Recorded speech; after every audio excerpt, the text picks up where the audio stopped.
আগামীকাল যে আমিরে জামাত ডক্টর শফিকুর রহমান সকাল 9টায় পাবলিক ফিল্ডে ঐতিহাসিক নির্বাচনী জনসভায় বক্তব্য দেবেন, সেখানে আমরা আইন শৃঙ্খলা রক্ষাকারী বাহিনী তারা নিজেদের মতো করে নিজেরা মিটিং করে আমাদেরকে তাদের আপডেট জানিয়েছেন।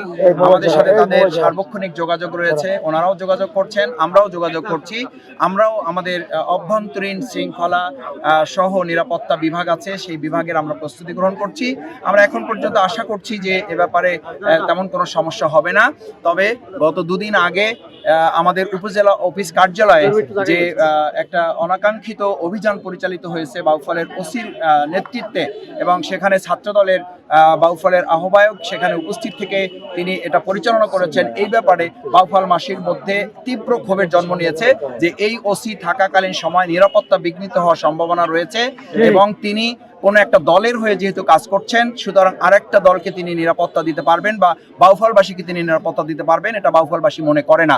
সেই জন্য বাউফলবাসী তার প্রত্যাহার দাবি করেছে। বোঝাই যাচ্ছে যে আমিরে জামাত এখন শুধু আমাদের জামাতের নেতা না, এখন সারা বাংলাদেশের নেতা। উনি প্রায়ই বলে আমি জামাতের বিজয় চাই না, আমি চাই 18 কোটি মানুষের বিজয়।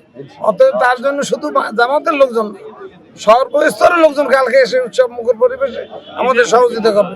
কালকে তো লক্ষাধিক বলছে, আমি জানি না বাউফলের রাস্তাঘাটের কাছে কেউ দাঁড়াইতে পারবে কিনা। মাইকের কি অবস্থায় খোঁজ নিতে আসছি। ইনশাল্লাহ কালকে আমাদের একটা ঐতিহাসিক, বাউফলের চেয়ে বড় প্রোগ্রাম আর হয় না।